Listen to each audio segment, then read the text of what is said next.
ضالا فهدى ووجدك عائلا فأغنى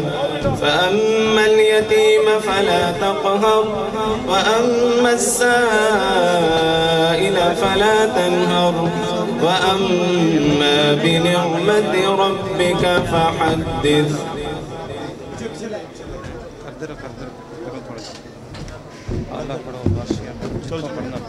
بسم الله الرحمن الرحيم والنازعات غرقا والناشطات نشطا والسابحات سبحا فالسابقات سبقا فالمدبرات أمرا يوم ترجف الراجفة تتبعها الرادفة قلوب يومئذ واجفة أبصارها خاشعة يقولون أئنا لمردودون في الحافرة أئذا كنا عظاما نخرة قالوا تلك إذا كرة خاسرة فإنما هي زجرة واحدة فإذا هم بالساهرة هل أتاك حديث موسى إذ ناداه ربه بالوادي المقدس طوى اذهب إلى فرعون إنه طغى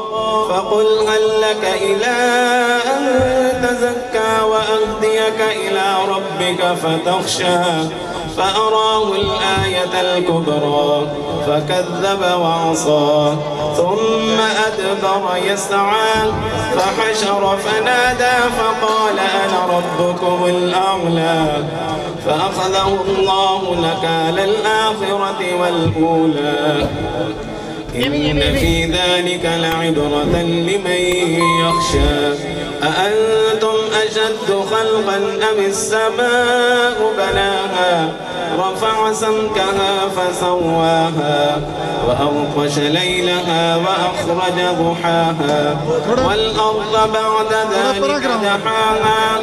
أخرج منها ماءها ومرعاها والجبال أرساها متاعا لكم ولأنعامكم فإذا جاءت الطامة الكبرى يوم يتذكر الإنسان ما سعى وبرزت الجحيم لمن يرى فأما من طغى وآثر الحياة الدنيا فإن الجحيم هي المأوى وأما من خاف مقام ربه ونهى النفس عن الهوى فإن الجنة هي المأوى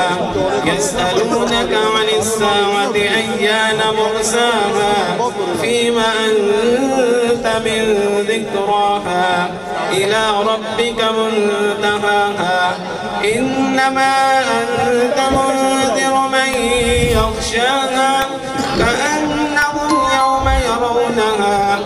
كأنهم يوم يرونها لم يلبثوا إلا عشية أو ضحاها.